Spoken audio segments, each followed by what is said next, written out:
Part 23. The Pentium Era, South to North. Author, Mei-Shi Niang. Chapter 221. It was already past 12 o'clock when Zhang Chen and Lu Ligan left Mr. Xie's place. Mr. Xie invited them to have a midnight snack. The two of them saw that Mr. Xie and manager Cao were singing to the depths of their love, so they excused themselves. They rode their motorcycles and returned to Wanghai Tower first. They parked the car in the parking lot. When walking back, Lu Ligan saw a figure. His eyes lit up and he hurriedly wanted to chase after him, but Zhang Chen caught him. They saw Jia getting off a motorcycle, entering the lobby, trotting all the way to the elevator, obviously rushing to the scene. "What the hell do you want to do?" Zhang Chen asked. "I didn't want to do anything, just wanted to say hello." "Whoever believes your lies, I warn you, don't be too troublesome. If you feel itchy, just take a few steps outside." "Forget it, let's go back to Wenqian later," Lu Ligan muttered. When the two people walked back, they could not hide their excitement. A grand plan was about to unfold, and the journey towards their great career had begun. Zhang Chen and Lu Ligan could not feel sleepy as they walked through Wanghai Mall.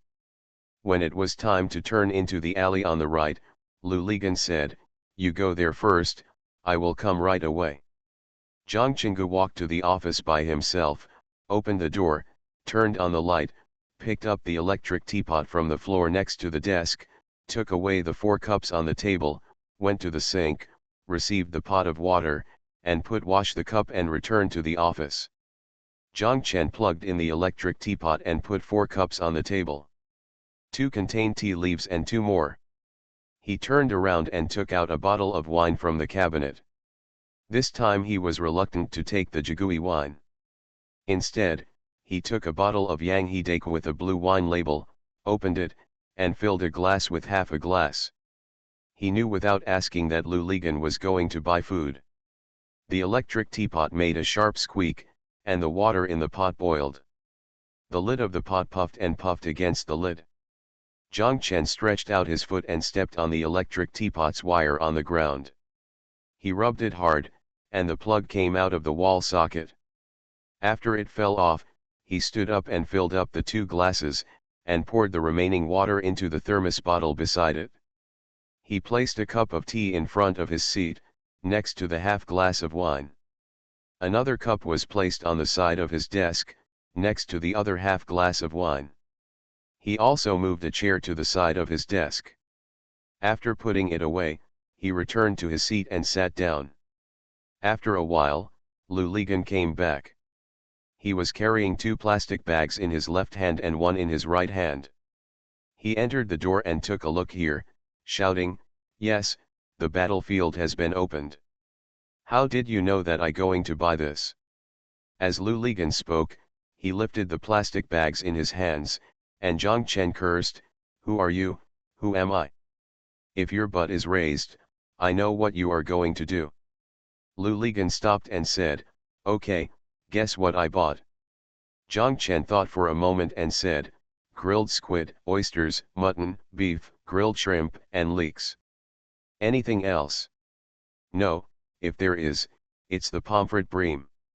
Lu Ligan laughed, put the 2 bags in his left hand on the table, and shouted, "Everything is correct here."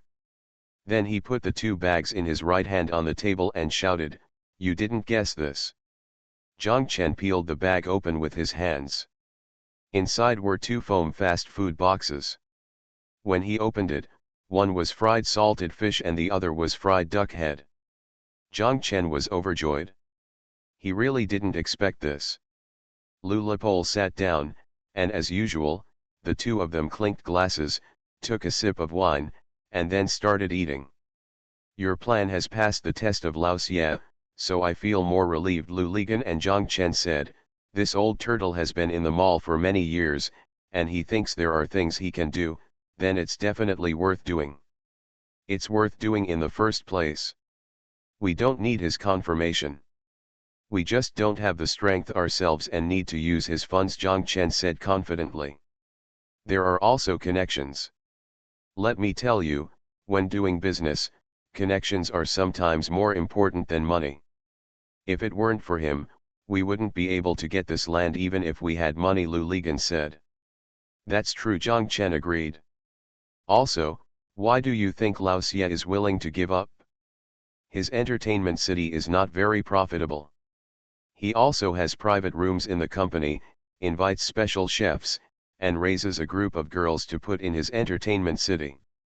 Upstairs, these are all his investments in human connections. The reason why human connections become veins, as thick as mountains, is that they need to be constantly cultivated and nourished. Haha, that's okay, I agree, Zhang Chen said with a smile. That's how it is. Anyone can improvise. Those who are willing to invest in connections are business wizards with strategic vision. Hu Suiyan is like this. Lu Ligan glanced at Zhang Chen and continued, of course, I'm not bad either. Zhang Chen took a sip of wine, almost spitting it out, and cursed, just brag. When it comes to bragging, you can be considered a genius. It's not bragging, it's a fact. Think about it, why can Lao Xie do this? As soon as he opens his mouth, he will give me 10% of the shares. That's not because he trusts me and thinks I am a good person. It's reliable. How did the impression I gave him come from my investment? Let me tell you, we poor people can't invest in connections with money, so we use emotions and sincerity. I have a very good relationship with all the office directors and vice presidents that I have come into contact with now.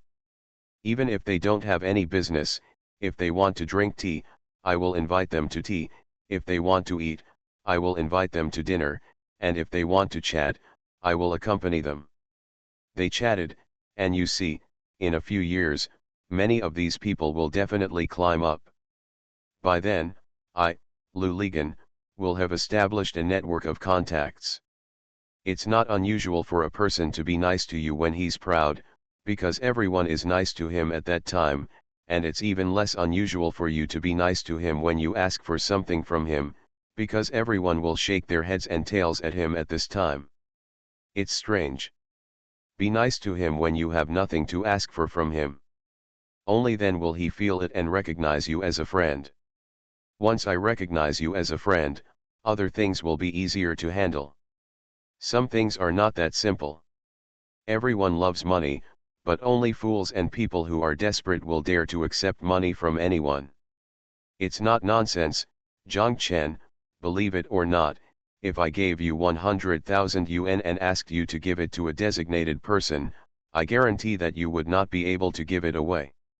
Of course, if you ask me to give it away now, I can't give it away either.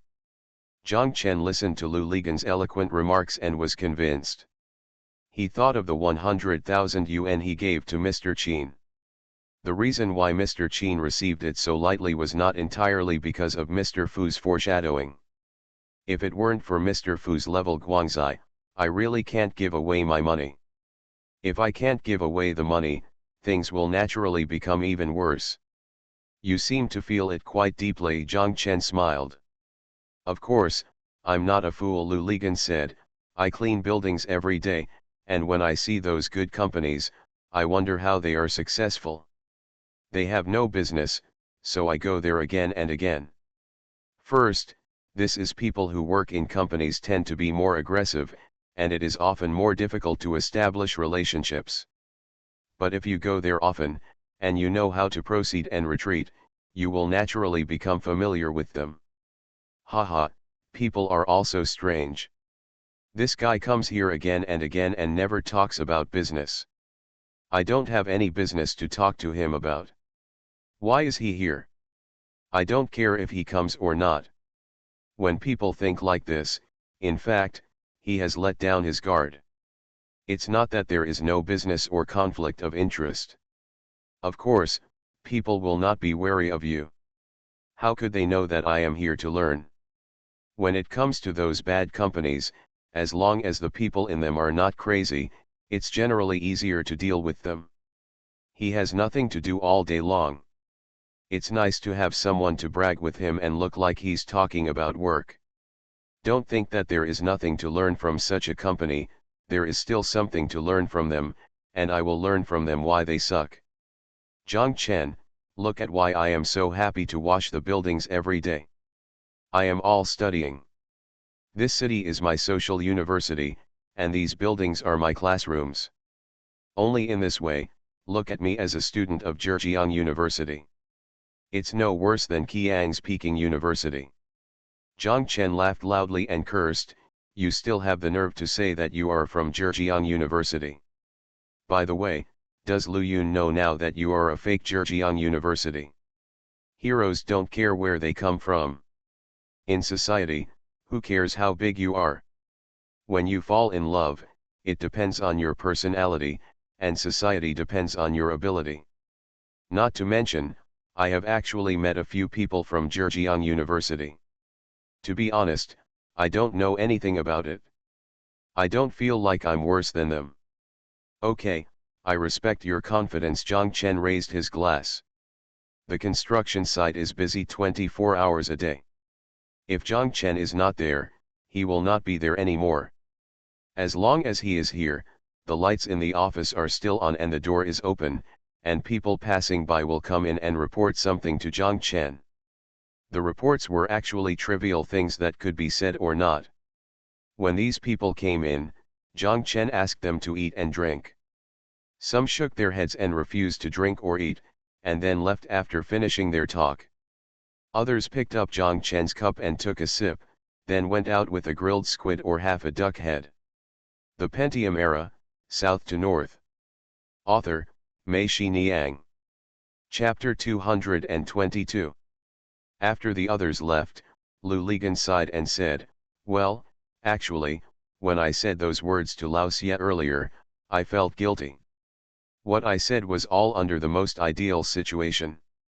In fact, how can things like funds be so well connected as mortise and tenon joints? Once this project really starts, will we two paupers be immediately seen through? Do you think Lao Xie doesn't know this? Don't worry, he must have a plan for this. I think he can still find a way to provide short-term funds. Besides, we will not be paupers by then. We will pay every cent of the money we have to pay. It's when the earth comes out, old god, Zhang Chen said seriously. How is it possible? Will money fall from the sky? Lu Ligan exclaimed in surprise. Zhang Chen smiled and said, it won't fall in the sky, but it can grow here. The land over there should wait until Lonkan South Road is halfway built before breaking ground, including publicity and investment promotion. Of course, Lonkan South Road is still quiet now, and the government will definitely publicize it when it is almost completed. Our project must take advantage of that momentum to be launched, so that it can become an instant success. Those people are standing on our ground, seeing the brand new Lonkan South Road ahead is the biggest temptation. Everyone knows that business opportunities and roads come together, said Lu Ligan. Yes, it is not good to be too early or too late. If it is too late, firstly, this prime time may be snatched away by others, or the government may have other investment hotspots at that time. Zhang Chen said, too late. Good morning, as you said, when people go to the site and take a look, they will see that it is completely deserted, it is a wilderness. Who dares to invest huge sums of money there? It will be useless no matter how extravagant your words are. Yes, we have to do all the preliminary preparations, including renderings and construction drawings, models of Chinatown and project documents. These are all ready. When the time comes, we will take advantage of the situation and launch it. Lu Ligan waved his hand. Holding the half-bitten duck head, as if the duck head was their project, he pushed it out with a wave. We can do all these jobs ourselves. It doesn't cost much. We can prepare the investment office first and put it on site at Mr. Xie's factory. It can be done in a few days and it doesn't cost much. The time we are waiting for, no matter how you calculate it, will be at the end of this year or the beginning of next year, right? Zhang Chen asked Lu Ligan. Lu Ligan nodded, that's for sure. Zhang Chen knocked on the table twice with his hand, The project here will be completed in October. Mr. Fu also puts his left pocket into his right pocket and his public pocket into his private pocket. There will be no delay in project payment. That when the time comes, don't I get the money here? Do we still need to worry about the part we should pay? When Zhang Chen said this, he thought to himself that even if Mr. Fu wanted to delay, Gu Shifang would not agree. She was still eager to get the money to go back to Suzhou, and Mr. Fu was also eager to get rid of her. They all wanted to get rid of her as quickly as possible. Well, of course he couldn't talk to Lu Ligan about this. Zhang Chen is very confident that as long as the project funds are received, he will soon receive a dividend of about 3 million. Of course, he is not worried about running out of money by the end of the year. Oops! How could I forget this? Lu Ligan shouted. Zhang Chen looked at him and scolded, "Do you think I am a migrant worker here? Okay, you're not. You're the second to die suddenly, and you're also the second to shoot." Lu Ligan chuckled. In this way, there really is nothing to worry about. So, can our aircraft carrier be built? Lu Ligan asked. Of course, it will definitely work, Zhang Chen said. Come on, wish us success. The two raised their glasses, clinked them, and took a long sip. After taking a sip of wine, Lu Ligan put the cup back on the table and sighed. Zhang Chen looked up at him and found that his face was sinister and his eyes were gloomy. Zhang Chen was surprised and asked, "What's wrong with you?" Lu Ligan shook his head, took another sip of wine, and when he put down the glass, he smiled bitterly. He said to Zhang Chen, "I think of the overlord of Western Chu. Xiang Yu. You are really good at making connections. You can think of things from so far away." Zhang Chen didn't know whether to laugh or cry. I remembered his words. What words? When Xiang Yu was proud, he said something. He said, "If you don't return to your hometown if you are rich and noble, you will be like walking at night in brocade clothes." Who knows, I feel like I am Xiang Yu who has not returned to his hometown. No one can share this happiness. There's no one left. Zhang Chen knew that Lu Ligan was thinking of Tan Shahan again, so he interrupted, "Don't you still have Wen Wen and Qian? They know nothing. Tell them, they will only care about whether I will give them some money when I get rich." Zhang Chen was silent. He looked at Lu Ligan and then thought, why is he not like this now? Who can he talk to? Jin Lily is no longer the Jin Lily who screams with excitement when she hears that her job is confirmed. If she tells her about this plan, she doesn't know if she has the patience to listen. What Lu Ligan said was right. Jin Lily was too ambitious and her eyes were turned upward. Now she would not be interested in his plan, nor would it catch her eye. It would be nice if she could no longer tease her and prepare to drink the northwest wind.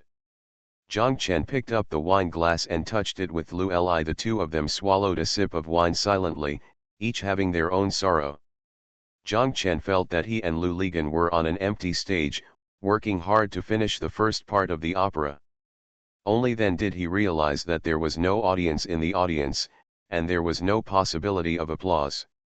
At this moment, Zhang Chen thought of Gu Shifang and Xiao Zhao, but felt that they were far away from him and would not be in the audience. Willow silk and elm pods are so beautiful that they don't care about peach blossoms and leafy. The peaches and plums will bloom again next year. Who knows who will be in the boudoir next year? Zhang Chen seemed to feel that he heard Tan Shahan's sad voice singing. But it was himself and Lu Lizan. When Lu Ligan arrived at Zhang Chen's office at noon the next day, Zhang Chen and Xiao Wu had already brought him food. The three of them ate in a hurry, and they didn't even have time to wash the bowls before setting off. Lu Ligan he brought a map of the land that Mr. Xia asked for from the army. Zhang Chen brought a tape measure and a sketchbook, and the three of them went to the land. Xiao Wu and Lu Li Pole, according to the map, inserted a pole at every boundary of the land. The pole was prepared by Mr. It turned out to be a box of javelins piled in their warehouse. This warehouse really has all kinds of treasures, they sighed. This javelin saved them a lot of trouble. After measuring the location, Xiao Wu slammed the javelin into the ground and it stood still. This way, Zhang Chen could see clearly when drawing the environmental topographic map. Zhang Chen walked around among the bushes and weeds and drew more than a dozen topographic maps from various angles. There were no tall trees to provide shade here. The three of them had been busy in the sun for more than an hour. They were all soaked to the skin, and their faces were covered in a layer of black glaze from the sun. Back at the construction site, the three of them couldn't care less and couldn't wait to take off their outer clothes. Wearing only a pair of underwear, they ran outside, found a shady place, and asked Xiao Wu's apprentice to pull a rubber hose for adding water to the mixer. Turned on the faucet and rushed towards them. After taking a shower, the three of them entered the office, took off their underwear, put on their outer trousers, washed the wet underwear and tops, and put them outside in the sun. After less than half an hour, they were done. I took my underwear and top back, wet them, put them on again, and saw that it was already past 2 o'clock. Lu Ligan rode a motorcycle and took Zhang Chen out. He made an appointment with Director Wang of the Urban Construction Bureau to take Zhang Chen to see their sand table. In this way, Zhang Chen would even welcome the newly built Longkan South Road. Ben Avenue and the future international airport have an intuitive feeling, which can be marked when drawing the background of the renderings, especially the schematic plan. When they arrived at the downstairs of the Urban Construction Bureau, Lu Ligan told Zhang Chen, "Don't be a gangster. Just say that you are my colleague and that you are from Hainan Daily." Zhang Chen nodded and said he understood. Remember, Hainan Daily is not the talent information newspaper. Also, if he wants to see your press card, just say you forgot it in the motorcycle storage box, and I will cover it for you. Lu Ligan taught earnestly, but Zhang Chen became impatient, glared at him, and cursed, "Are you a traitor? How many times have you said that you think I am a fool?" Lu Ligan chuckled, "Be careful with the 10,000 years ship. Aren't we sneaking into the enemy's interior? In the future, we will have to disturb Director Wang frequently.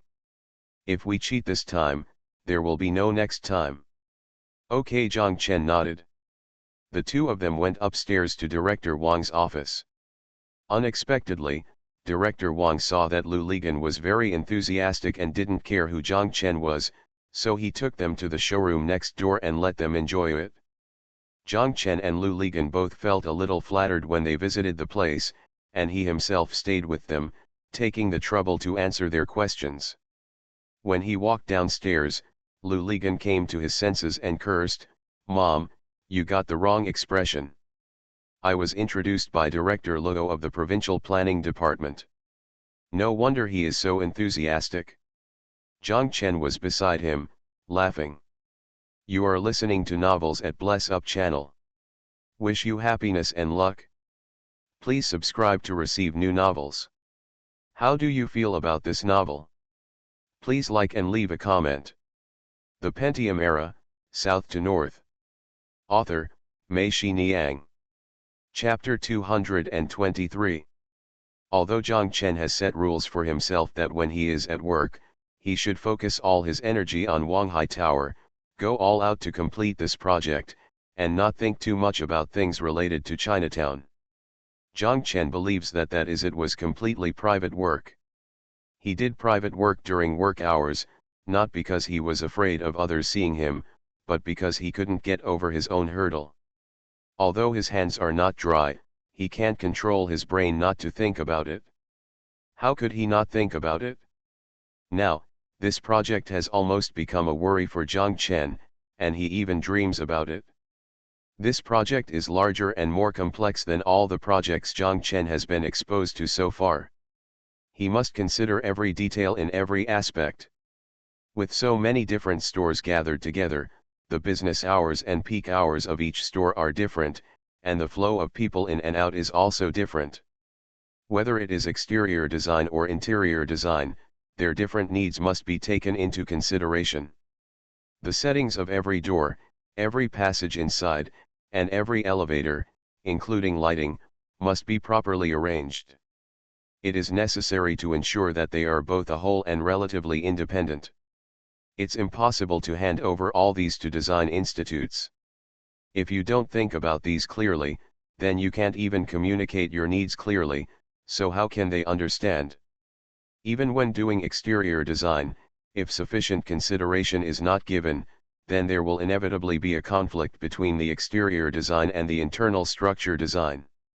What troubled Zhang Chen the most was that in his limited knowledge, there was no architectural form to refer to. The largest shopping mall in Haikan was Wanghai Mall, and there was none in Hangcheng. At that time, Hangcheng Building was still a lonely building, surrounded by above is the Tianlong Commercial Building, and in front of the Red Sun Exhibition Hall is a small commodity market. Even Shanghai, the largest city Zhang Chen has ever been to, the #1 department store on Nanjing Road does not even have elevators for customers to go up and down. Paris Printemps on Huihai Road has just been built and has not yet opened. Huading Isitan will not open for another 2 years. Settled in Shanghai, not to mention the commercial complexes that sprung up like mushrooms after a rain. And as Zhang Chen envisioned, a complex integrating leisure, entertainment, and catering was unheard of. Zhang Chen didn't know what the situation was like abroad, and he had no way of knowing that he couldn't go to New York, Tokyo, or Paris without even thinking about it. He thought there might be such a building in Hong Kong. Zhang Chen wanted to go to Hong Kong to see it. But at that time, it was easy for Hong Kong people to come to the mainland. Haikan already had visas on arrival for people from Hong Kong, Macau, and Taiwan, but for mainland people who wanted to go to Hong Kong, they still had to go to Hong Kong. Very difficult. Not to mention that all the procedures have to be completed back to Yongcheng. To go through the procedures to go to Hong Kong, you must first have a certificate from your employer.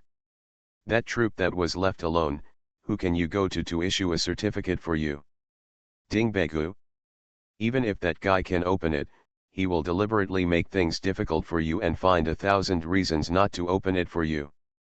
What's more, Zhang Chen himself doesn't know what is happening to Zhang Chen and Lu Ligan now, and whether they have been expelled from the troop.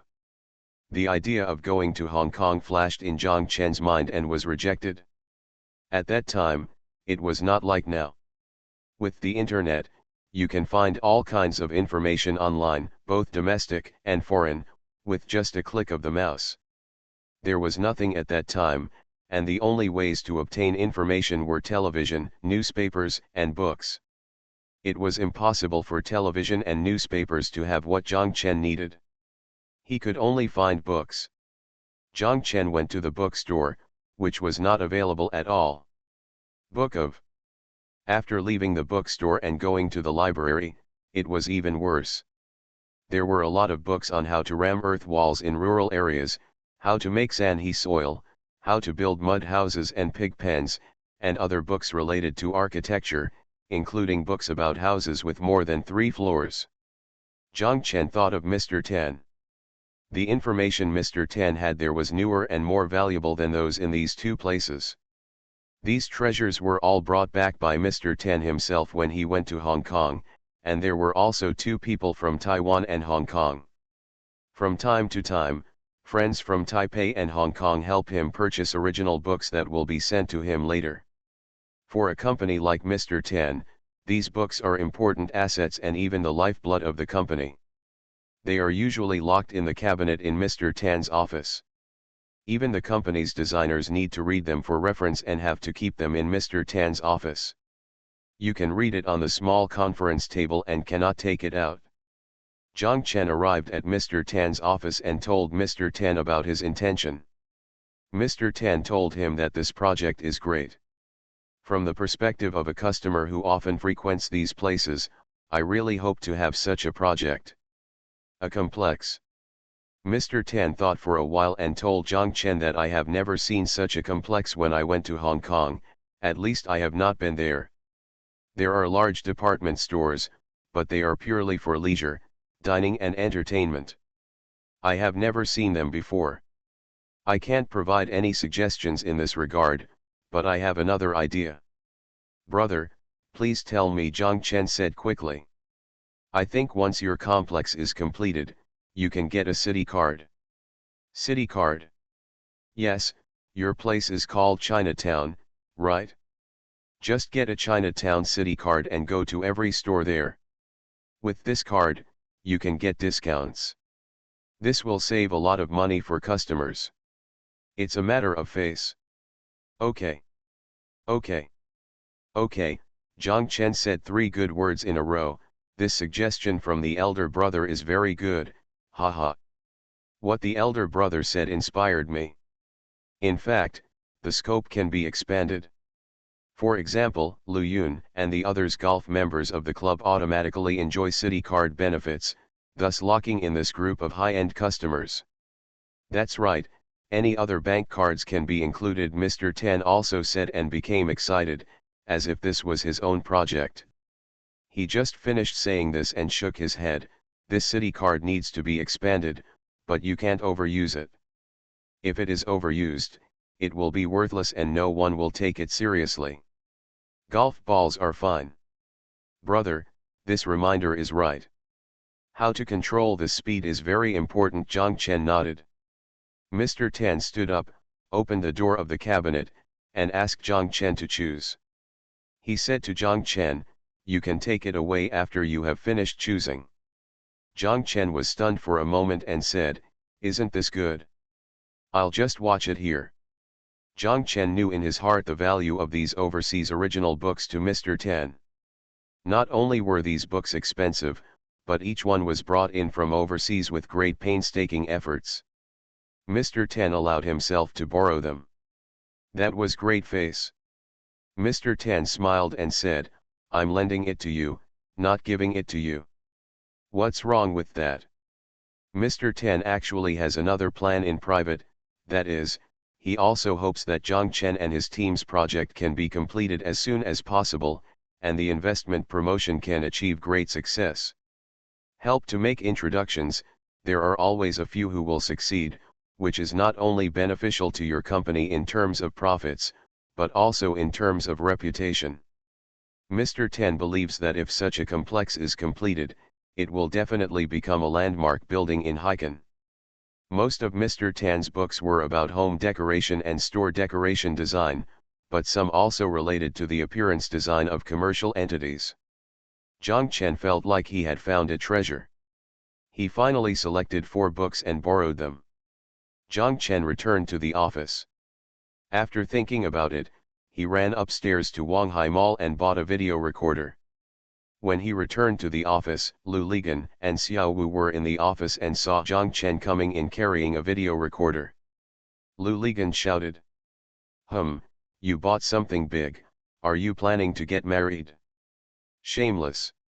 Zhang Chen asked Lu Ligan to carry the video recorder and sit on the back seat of the motorcycle. They returned to his room.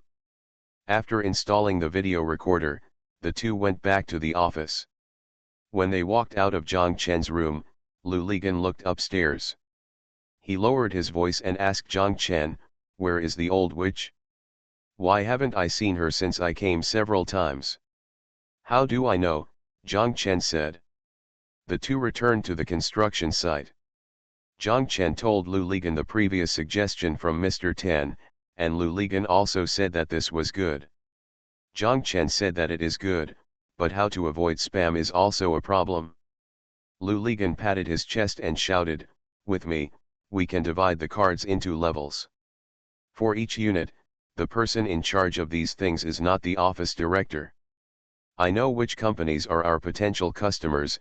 When these companies open, we first give them VIP cards. After spending a certain amount, they will be upgraded to gold cards, and the next higher level will be diamond cards. Okay, this is okay. Each level of card has a different discount ratio. Zhang Chen said, and he laughed after saying that. Didn't he agree that he would not talk about the project when he would go to work? Why couldn't he help it? The Pentium Era, South to North. Author, Mei Xiniang. Chapter 224.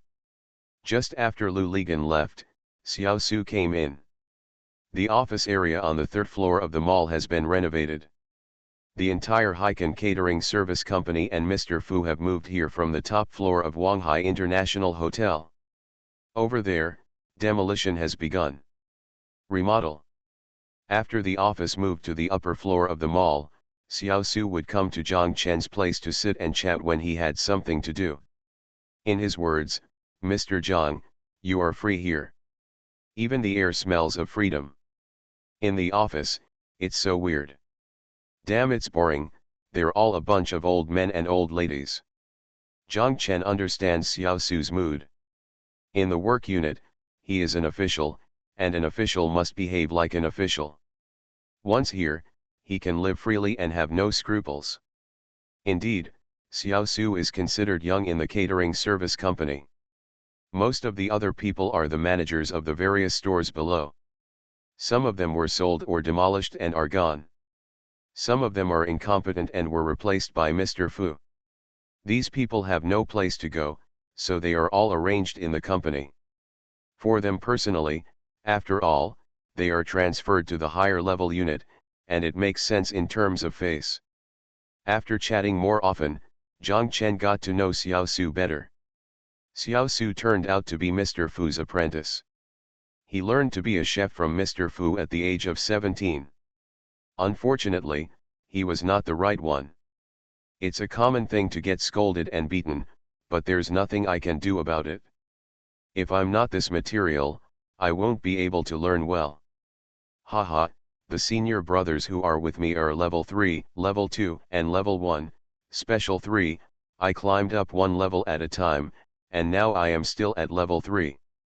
To tell you the truth, Mr. Zhang, my level 3 is still the back door opened by Mr. Fu when he was a judge. Haha. When Xiao Su talked about this, he was so happy. However, Zhang Chen could imagine that Mr. Fu, a person with such strict requirements, could imagine how miserable it would be for Xiao Su to learn skills under him at that time. Not only was it miserable Xiao Su, even Mr. Fu probably has a headache every day when he sees him, right? Needless to say, Master wants to chop off my hands. He said that even if he presses a pair of pig's trotters on you, he will be more dexterous than your hands. Xiao Su put his feet on the table and happily put them on the walkie-talkies standing on the table were kicked down. Xiao Su is not good at being a chef, but there is one thing that his brothers cannot match, that is, he likes to study. Although he only graduated from junior high school, he went to the Radio and Television University of Hainan Administrative Office and studied for 3 years. Got a college diploma from TV University. Only after I got my diploma did I feel like I had really made it through, Xiao Su said with emotion. In our system, people who are either chefs or waiters are generally low educated. At that time, I was the only one in our system. College students, even though they are a TV university or a junior college, are still a rarity. In addition, at that time, from the central to the local governments, everyone was calling for cadres to be younger, more knowledgeable, and more professional. Xiao Su stepped on all 3 of these. In addition, he had the relationship with Mr. Fu, so he caught up. May 43 cadres, the trend of replacing humming cadres. What are humming cadres? They are the group of cadres who went south to conquer Hainan Island, as well as the retired cadres from the army. They talk about humming in meetings and small meetings, so they are collectively called humming cadres. Our group is all students. Those who follow the 5 lectures, 4 beauties, and 3 loves of growth are called May 43 cadres, and there is also a May 43 office, Xiao Su and Zhang Chen said.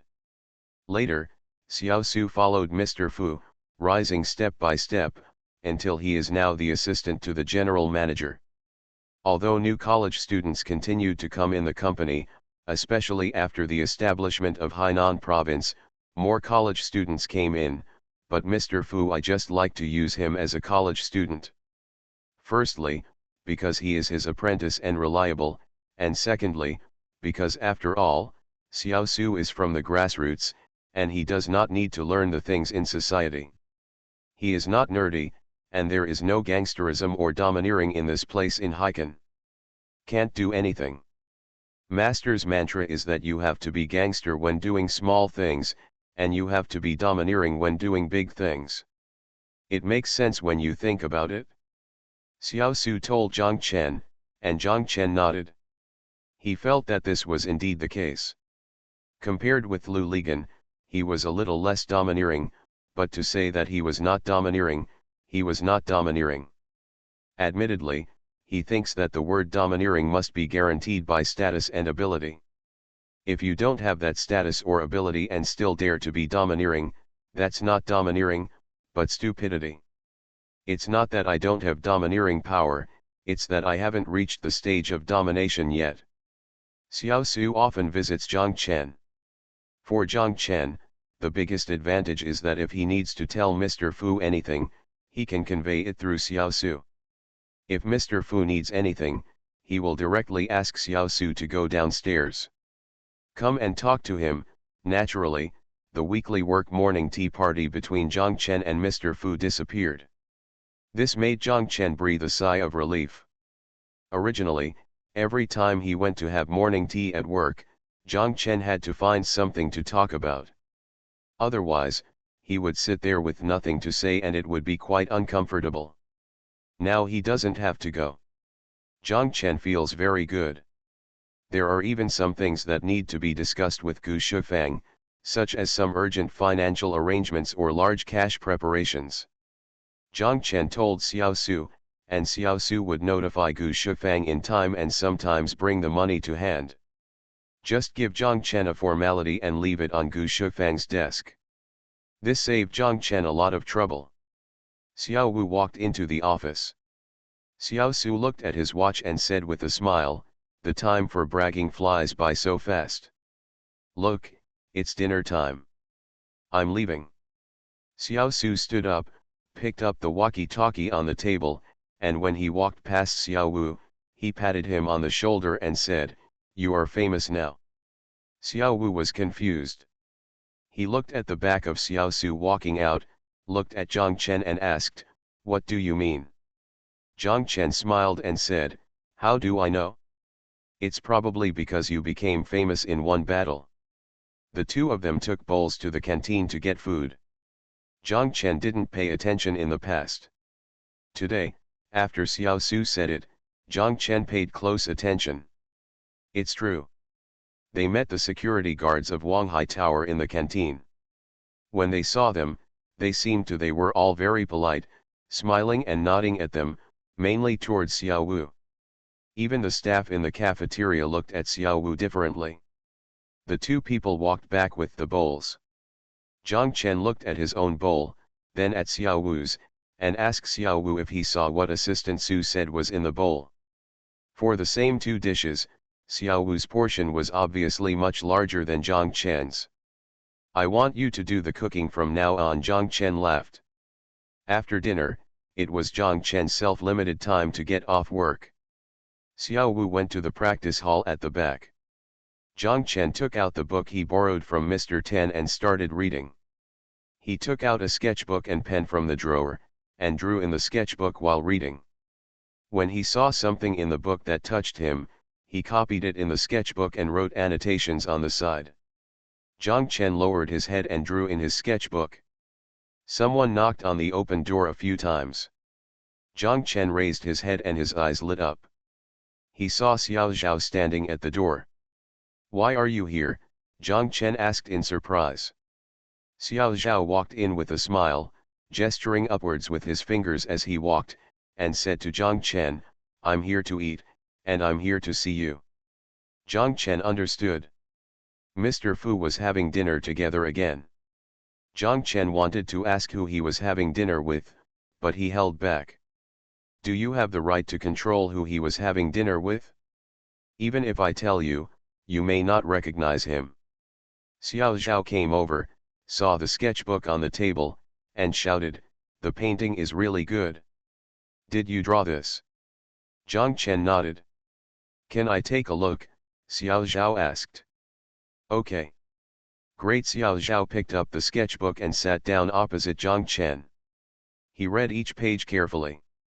Jiang Chen looked at her and saw her eyes shining. The sketchbook, spreading it on the table, flipping it over with his right hand, putting the ring finger of his left hand in his lips, biting it gently, Jiang Chen thought of a word, "It's so naive." "Let me draw a picture for you," Jiang Chen said. "Okay," Xiao Zhao shouted, but she immediately hesitated, looked at her watch, sighed softly, and said, "It's a pity that I have to leave soon. I just tricked them into coming down to buy something, and have to go to another place." "Just 5 minutes," Jiang Chen said. "That's okay," Xiao Zhao smiled. Jiang Chen stood up, leaned over, took the sketchbook, sat down and started drawing. Xiao Zhao looked at Jiang Chen intently and smiled lightly. Jiang Chen quickly finished a sketch of a portrait and stopped writing. "Okay," Xiao Zhao asked. "All right. Let me see." Xiao Zhao jumped up from the chair, walked over, stood behind Jiang Chen, and exclaimed, "Really? So fast? How did you do it?" Jiang Chen smiled and asked, "Do you like it?" "Of course I like it. Can you give it to me?" Jiang Chen smiled and said, "I originally drew it and gave it to you." Jiang Chen tore this page out of the sketchbook and handed it to Xiao Zhao, feeling reluctant and hesitant. Xiao Zhao seemed to understand something and cursed softly, "Stingy guy." Xiao Zhao did not accept the painting, but walked to the opposite table, opened his bag, took out a photo of himself from his wallet, walked over, and said to Jiang Chen, "Exchange one photo for another. Is it okay?" The Pentium Era, South to North. Author, Mei Xiniang. Chapter 225. Xiao Zhao put the painting in his bag and was about to say something. He bit his lip and hesitated and said, "Forget it." "What's wrong?" Jiang Chen asked. "I wanted your paging number." Jiang Chen quickly said, "I am writing to you." "No, no, no," Xiao Zhao waved his hands quickly and shouted, "If I have it, I really want to fight, but I can't fight, so I might as well forget it." Xiao Zhao looked at him and sighed. Jiang Chen was stunned for a moment, not understanding what Xiao Zhao meant when he said he wanted to hit but couldn't. "I'm leaving." Xiao Zhao turned around and walked towards the door. When he reached the door, he turned around and stood still, smiling and waving to Jiang Chen, "Goodbye." Jiang Chen felt a little bitterness in Xiao Zhao's smile. He watched Xiao Zhao's figure disappear into the darkness outside the door, feeling empty in his heart. Xiao Zhao's unique cool and faint fragrance still lingered in the room. Jiang Chen was sitting there, picking up Xiao Zhao's photo on the table and looking at it. When he heard some movement outside, he panicked and quickly put the photo in the drawer and looked up at the door. After waiting for a while, no one appeared inside the door. It turned out that someone was passing by the door. After passing by, Jiang Chen breathed a sigh of relief. He opened the drawer, picked up the photo, looked at it again, and then put it in his bag. Looking at the sketchbook on the table, Jiang Chen touched the torn marks with his hands. He wanted to continue the unfinished work, but it was impossible. Jiang Chen stood up and walked to the door. He wanted to go and sit in the flower bed in front of the old lobby. From there, he could see Xiao Zhao walking out of the door from a distance and take another look at Xiao Zhao. But Jiang Chen thought about it and gave up. "Well, since I already know who will be around her when she appears again, why should I go through this trouble?" Jiang Chen walked back to his seat and sat down in a daze, hoping that Xiao Zhao would appear again just like he suddenly appeared at the door of the office before. However, Xiao Zhao waited until Xiao Wu and Yilin came in and prepared to leave. "Didn't show up again." "Aren't you leaving?" Xiao Wu asked. "Sit for a while longer," Jiang Chen said. "Then let's go first," Xiao Wu and Jiang Chen said. Jiang Chen said yes. Yilin waved to him and followed Xiao Wu out. Jiang Chen sat alone for a while and looked at the time. It was already past 10 o'clock. Xiao Zhao probably wouldn't come again. Jiang Chen sighed. As if being shocked by electricity, Zhang Chen jumped up. Damn it, there was still something he had not done, how could he forget it? Zhang Chen quickly stuffed his sketchbook into his backpack and hurried out. He quickened his pace and walked forward until he reached the junction of Boa South Road and Wenming East Road. He saw that the lights of the video rental store were still on, the door was still open, and there were people coming in and out of the door. Zhang Chen then he breathed a sigh of relief. Zhang Chen walked into the video rental store. The three walls inside were lined with rows of wooden shelves. The shelves were dark and neatly lined with rows of videotapes. These videotapes were all transcribed, and their covers all had it as a photocopy, in black and gray. Only the 2 rows of covers near the bottom corner of the door are in color. These are videotapes released through official channels, but these are the ones that few people rent. Those transcribed videotapes with black and gray covers are the latest Hong Kong, Taiwan, and foreign movies, and some Hong Kong TV series. The master tapes are all smuggled in. Most of them are impossible to be released in China. Even if they are released, they will be less than the tapes were months late. Zhang Chen stood in front of a row of shelves. When all the customers in the store were gone and only he and the store owner were left for a short time, Zhang Chen asked the store owner, "How much does it cost for a night?" 10 yuan, 15 yuan for the first and second episodes, 5 yuan for the series. I don't want a TV series, I want a movie. Can I rent 10 movies at a time, cheaper? The shop owner looked at him, as if he didn't believe it. I do 10 movies every day, Zhang Chen told him. Then it's 5 yuan, just like the TV series, the shop owner said. Zhang Chen agreed. He quickly pulled out the straps he had already picked out from the shelf, handed them to the shop owner for registration, opened his wallet, and took out the deposit. The boss said, "The deposit is also reduced by half, just pay 500. Although Zhang Chen knew that 500 yuan to go to the aquatic product terminal was enough to wholesale 10 new tapes, and the boss would not lose money, he still thanked the boss for his kindness. While registering, the boss cursed in his mind, what kind of movies did this idiot borrow? No one would watch them. He wrote the movie titles in his notebook, hoping that this guy would better borrow these tapes. I won't return it. Zhang Chen returned to the room with this big bag of videotapes. After taking a shower, he closed the door, sat shirtless on the bed and watched the video. He held the remote control in his hand and fast-forwarded. When he saw what he was looking for, he hurriedly pressed the pause button, watched it at normal speed for a while, then continued to fast-forward. I finished one movie in just 10 minutes, and then switched to the second one. The movies he borrowed were all foreign and Hong Kong city movies. Whether it was a gunfight, spy war, or a love affair, as long as the name and introduction made it feel modern and the setting was a metropolitan city, he wanted to look for it from these movies. See if there is any material you need. Before finishing the fourth part, Zhang Chen's eyes couldn't bear it and began to swell and blur, all because he had been staring at the rapidly flashing screen for dozens of minutes. Helpless, Zhang Chen could only slow down the speed and fast forward for a while. In this way, he could watch faster and only watched 5 movies. Zhang Chen stood up, walked to the bathroom, washed his face with cold water, and then came back to continue reading. After seeing it, he was already dizzy, but he still insisted on reading them all. It was almost 4 o'clock.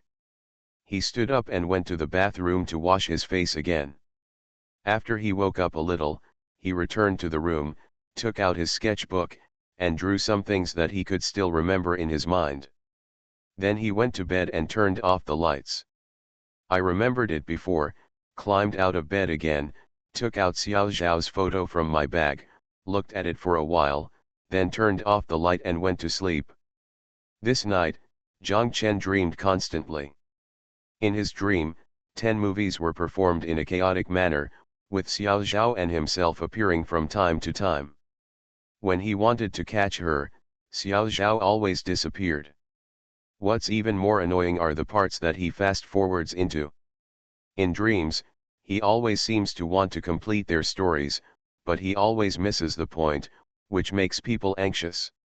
In his dream, Zhang Chen is a bystander for one moment, and the protagonist of the story for another. When he is the protagonist, the heroine is always Xiao Zhao. When he turns around, Xiao Zhao disappears and becomes the original character in the film. The protagonist, Zhang Chen, was anxious, but found that he was not himself, but the protagonist in another movie. On a rainy and snowy night, the hero was abandoned by the heroine, and he was walking alone in the rain and snow. The cold wind was biting, and the rain and snow hit his face. At first, it was cold snowflakes, and then it turned into ice slag, which hit his face very hard. It hurts. Zhang Chen saw Lu Ligan, with a wicked smile on his face, and said to him, "I know who you are looking for, come with me." He followed Lu Ligan, and the rain and snow seemed to have stopped. No, it wasn't that the rain and snow had stopped, but they were walking in a corridor. Why was this corridor so familiar? Zhang Chen gradually understood that this was the corridor of the Wu opera troupe. There were no lights on, and there were tables and pots and jars all around. They kept knocking pots and bottles off the table. Why is the corridor of the troupe so long? It seems to be endless. Lu Ligan doesn't know where he went. He may have gone back to his room. Zhang Chen looked around and couldn't tell which one was Lu Ligan. Room, and then remembered that Lu Ligan's room was not on this floor. He saw a door in front of him, and the transom light on the door was on. He could tell that this was his room. Zhang Chen asked himself in his dream, "What am I doing here? Why are the lights in the room on?" He reached out and pushed the door. It was closed, and he knocked. There was a voice inside the door asking, "Who is it?" Zhang Chen was overjoyed when he heard Xiao Zhao's voice. He felt that he could smell Xiao Zhao's fragrance leaking out from the crack in the door. His heart was pounding. He quickly stretched out his hand to push the door, but it opened automatically. There was someone standing in the door. Zhang Chen was startled. He saw Jin Lily standing in the door, staring at him and roaring. Humming, "Zhang Chen, tell me clearly, who was that woman just now?" Zhang Chen woke up with a start, covered in cold sweat. After a while, he realized that it was a dream. He looked at the time and saw that it was only after 5 o'clock. Damn it, he had only slept for less than an hour. Why did it feel like a lifetime had passed? Zhang Chen let out a long breath. He turned on the light and saw Xiao Zhao's photo still beside his pillow. He picked it up and looked at it. Xiao Zhao smiled at him, and he felt his heart gradually calm down. When Zhang Chen woke up again, he was shocked. He saw that the time was already past 10 o'clock, but the alarm clock didn't even wake him up. To die. Late. Zhang Chen has not had a day off since Wanghai Building started construction, except for the time he went to Sanya, let alone being late. Although no one would care about him being late, from the day he decided to go to Panchi Company, this was his absolute responsibility. Not allowed. Zhang Chen quickly got up and opened the door, but was stunned. He saw Gu Shufang standing at the door of the office. Gu Shufang obviously did not expect that he was still in the room at this time, but was shocked by him. After being stunned for a moment, Zhang Chen called out in panic, "Sister Shufang. You are listening to novels at Bless Up channel. Wish you happiness and luck. Please subscribe to receive new novels. How do you feel about this novel? Please like and leave a comment." The Pentium Era, South to North. Author, Mei Niang. Chapter 226. Zhang Chen was embarrassed to go to the bathroom to wash his face and brush his teeth. He returned to the room, picked up his backpack and the bag of videotapes, and hurried out. Out of the corner of his eye, he noticed that Gu Shufang was still standing at the door of the office, looking at him quietly. Zhang Chen did not dare to look over there anymore. He hurriedly ran downstairs like a thief. Zhang Chen went to the video rental store and returned the video. The boss didn't seem to believe it and asked him, "Have you watched it all?" Zhang Chen said he had read them all. The boss was going to return the deposit to him, but Zhang Chen said, "No, I would like to borrow it tonight. By the way, what time will you close the house?" 1 o'clock, 2 o'clock if you're late, the boss said to him. "So late?" "Of course, if I stay open until dawn, there will be people there." When they arrived at the office, both Lu Ligan and Xiao Wu were there. Zhang Chen asked Lu Ligan strangely, "Why are you here?" Lu Ligan asked back, "Why did you come here?" "Master Wu was about to go over to see if you were sick, but I held him back. I said that you probably watched a third-level film and needed to experiment overnight, so you were late. Now that I go there, I will probably meet a strange woman." You think everyone is like you," Zhang Chen scolded. "Look, I said you can quibble, but your eyes betray you, they are a pair of red and swollen eyes after watching a third-level movie all night." Lu Ligan stood up and said, "Okay, here you go. Okay, I can go." That night, Zhang Chen borrowed 10 more movies and fast-forwarded through them. He returned them when he went to work the next morning and borrowed them again at night. Zhang Chen watched them for 5 days in a row. He felt that he couldn't hold on. "I'll be sick if I see the video recorder again." He brought the video recorder to the office and handed it to Xiao Wu. Xiao Wu asked him puzzledly what he was doing. "Take it and use it."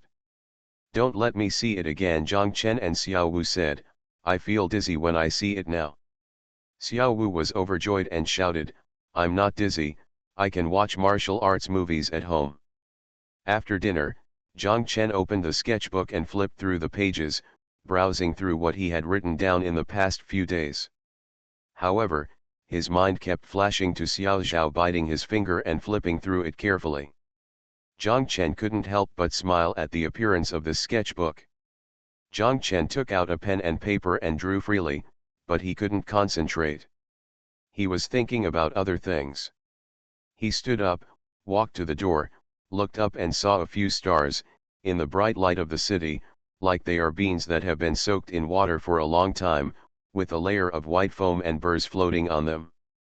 They hang weakly in the white night sky, as if they are ready to disappear at any time. Zhang Chen walked to the parking lot in front, got on his motorcycle, and rode towards the South Bridge.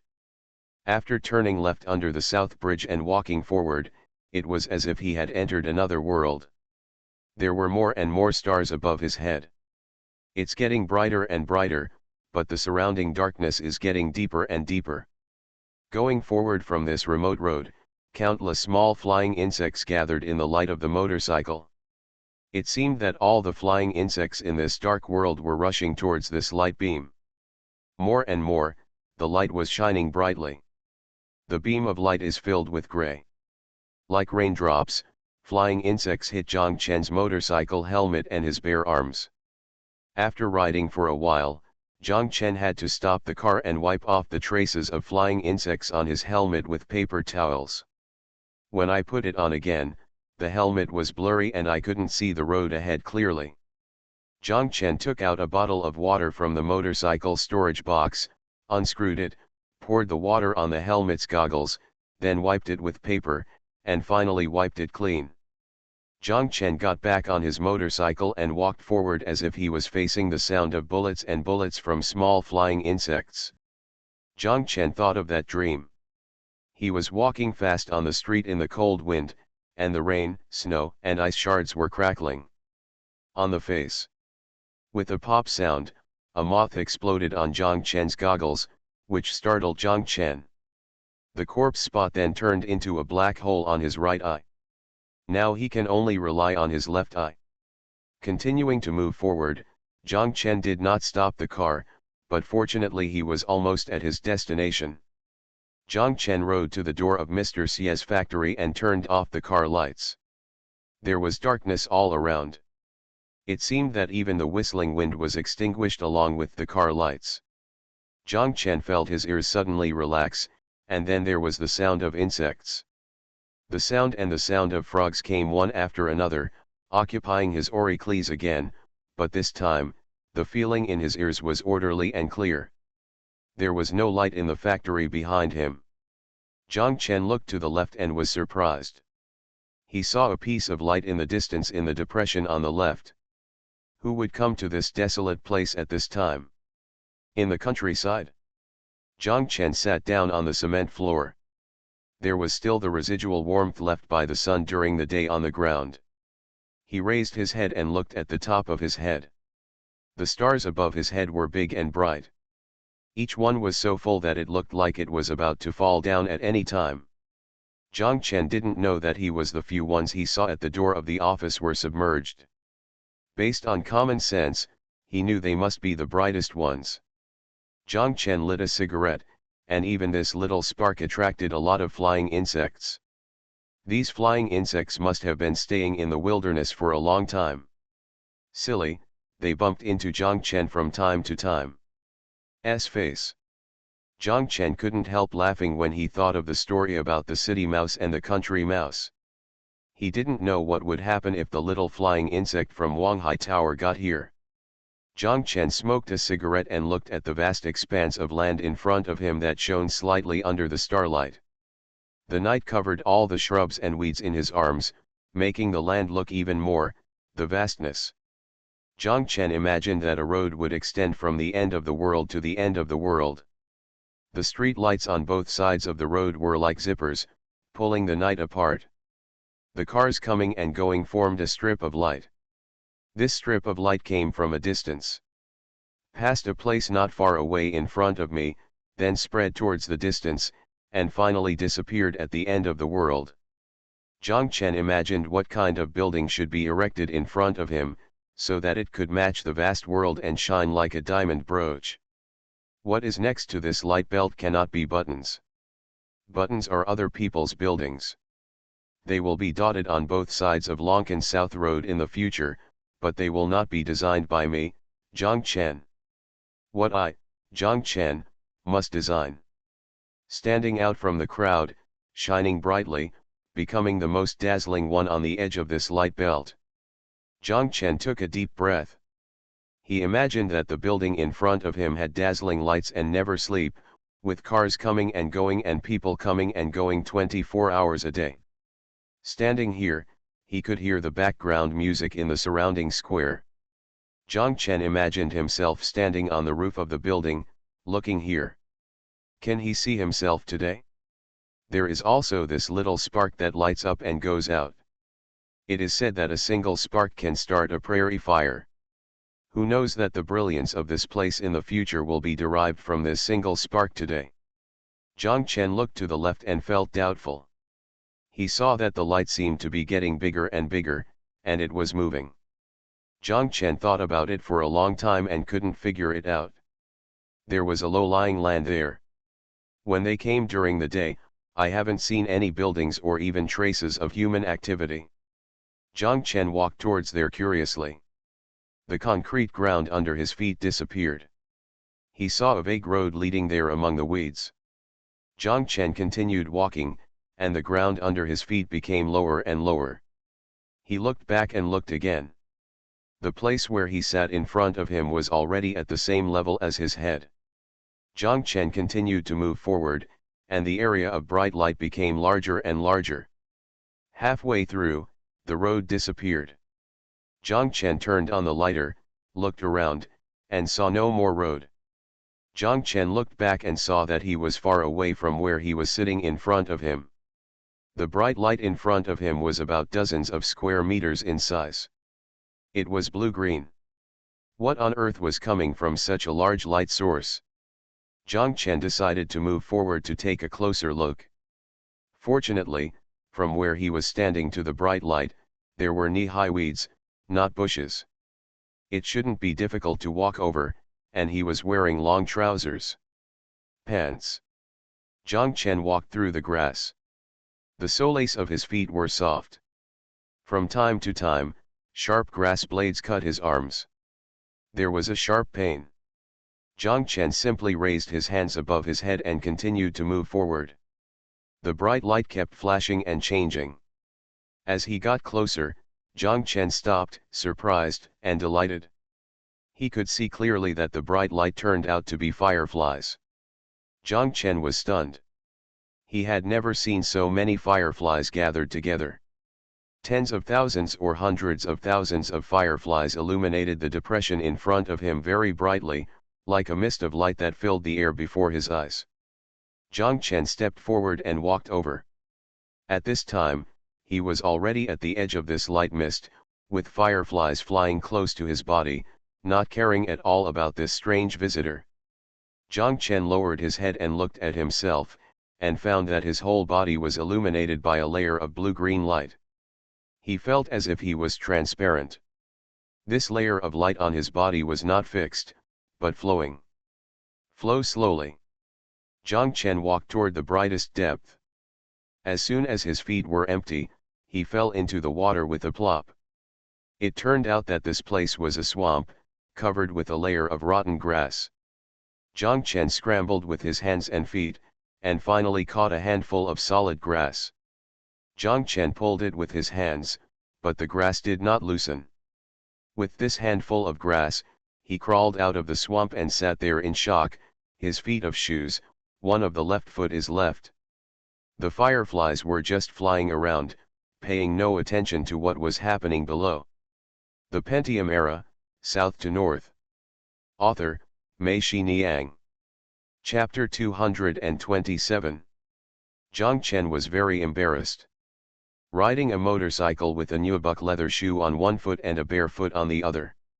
The gray t-shirt and jeans were covered with green algae, and now they have turned green.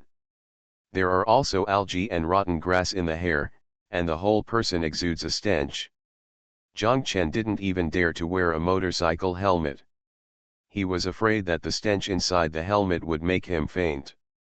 The wind whistled in his ears, and his hair was blown by the wind, and the strands stood up on top of his head, as if he had just applied mousse, and small flying insects flew into his face, making him unable to open his eyes until he drove to the South Bridge. The little flying insects suddenly disappeared. Fortunately, it was night now, and Zhang Chen was driving his motorcycle very fast, so his appearance did not attract the attention of passers-by. Zhang Chen went directly back to Wenmingdong. He parked his motorcycle at the door, stepped up the steps and pushed the door in. Fortunately, Kejin and Xiaolin were not there, so Zhang Chen breathed a sigh of relief. When he walked to the patio on the first floor and looked up, the offices on the third and second floors were also dark. Zhang Chen breathed a sigh of relief again. Zhang Chen could smell the smell that followed him everywhere, and once he entered the house, the smell became even more obvious. Zhang Chen hurriedly went upstairs and opened the door. He took off the things in his pockets and the BB machine from his waist and threw them on the table. He took his shorts and towel and went to the bathroom. He took off his clothes and pants in the bathroom. Holding his hands, I took the shower faucet and flushed the pile of clothes for a long time, but the smell never dissipated. Zhang Chen felt strange in his heart and used his feet to dig at the pile of clothes. He stepped on it with his feet in disgust and continued to wash it with water. The smell was always there. Zhang Chen sighed and thought to himself, he just fell into it. A stinky pond, not a cesspool, what could be so smelly? Zhang Chen's nose twitched twice and he laughed.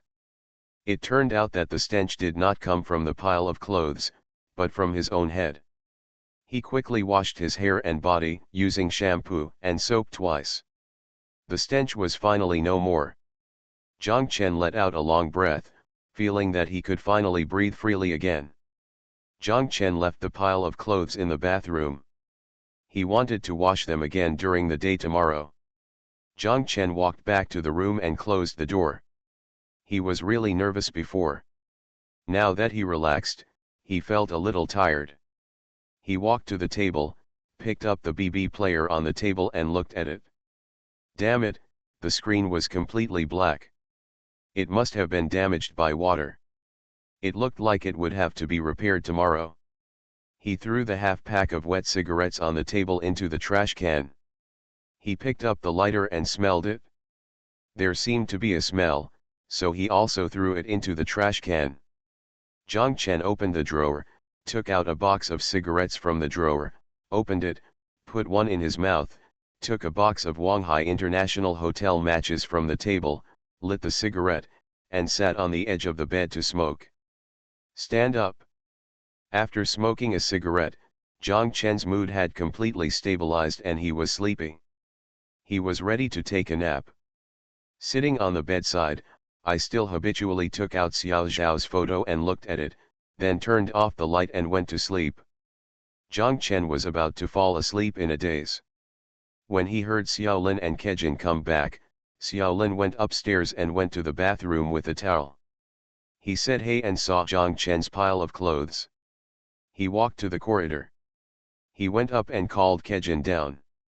Zhang Chen vaguely heard Xiaolin saying to Kejin, "You can either wash brother Zhang's clothes for him, because others are not here, so he probably doesn't have time to wash them." Kejin agreed.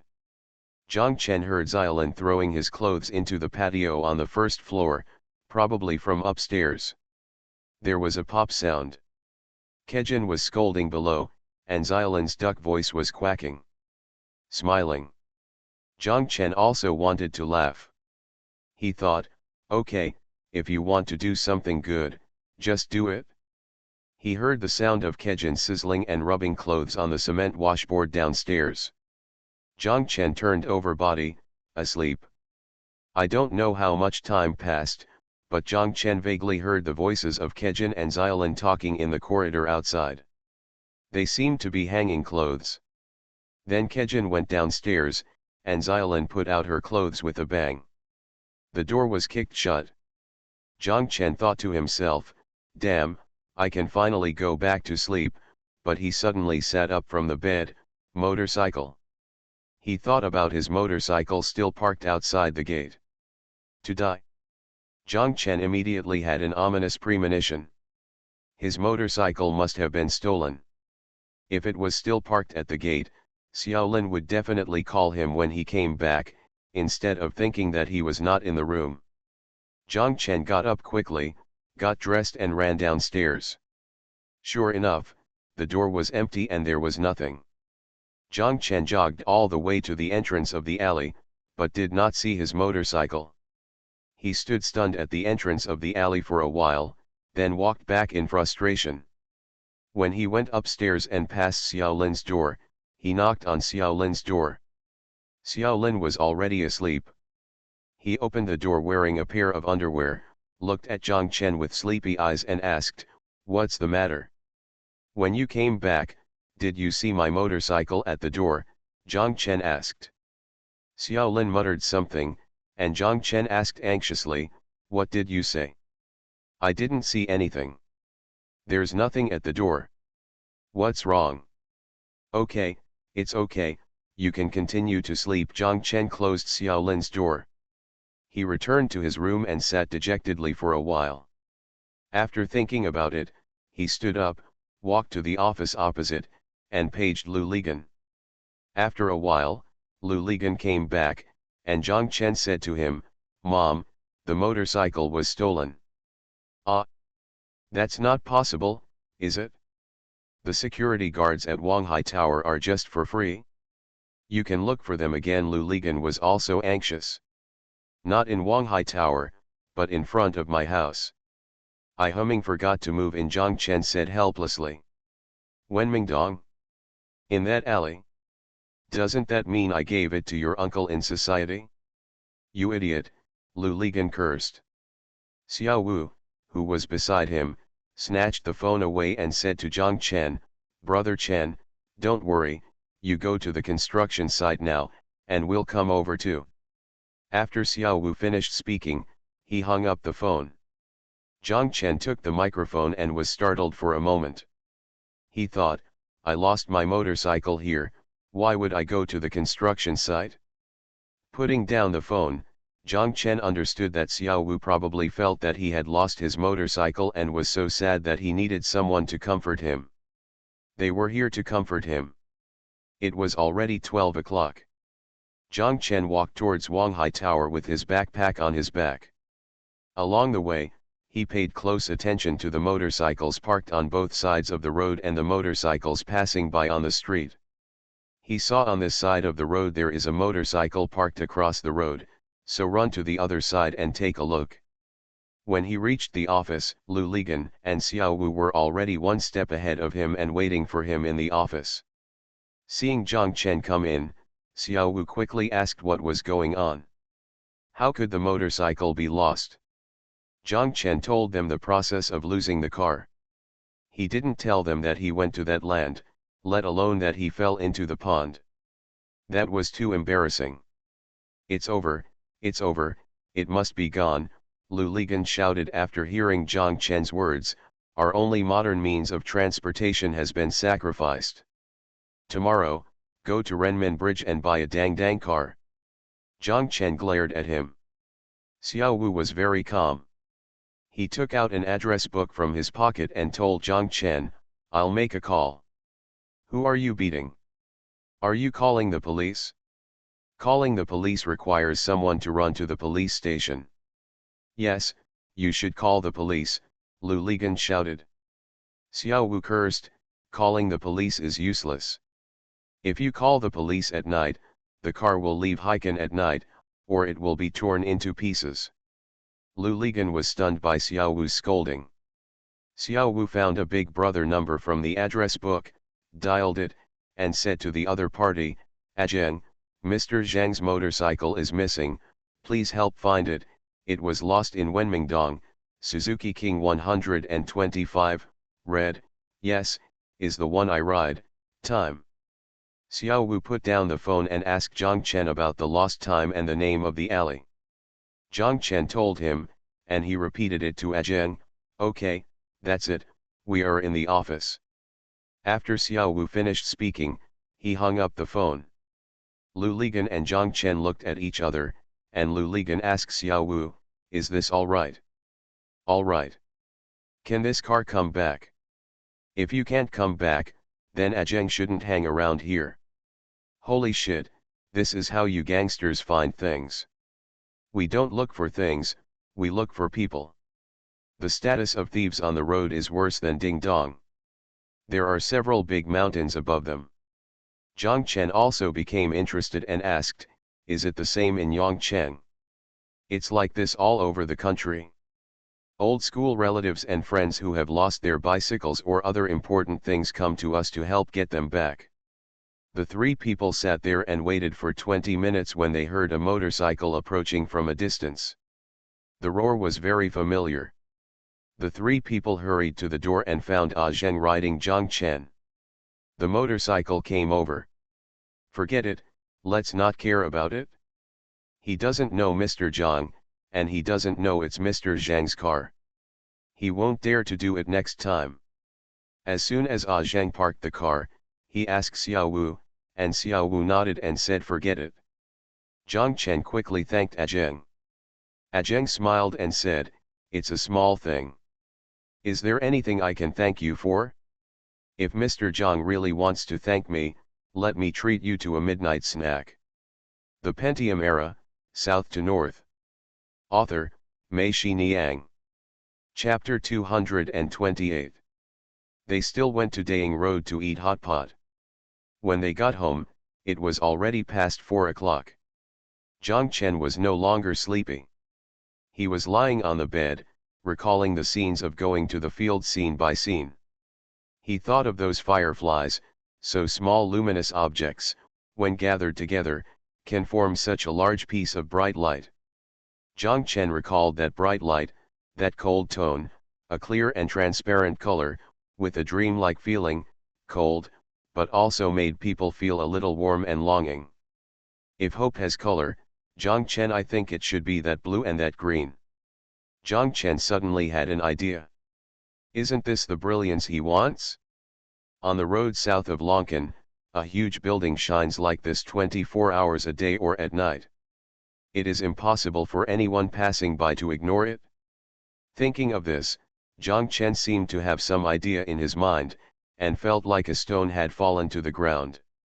After the general tone was set, the next step was to think carefully about what materials to use, what form, and how to turn this idea into paper. Reality.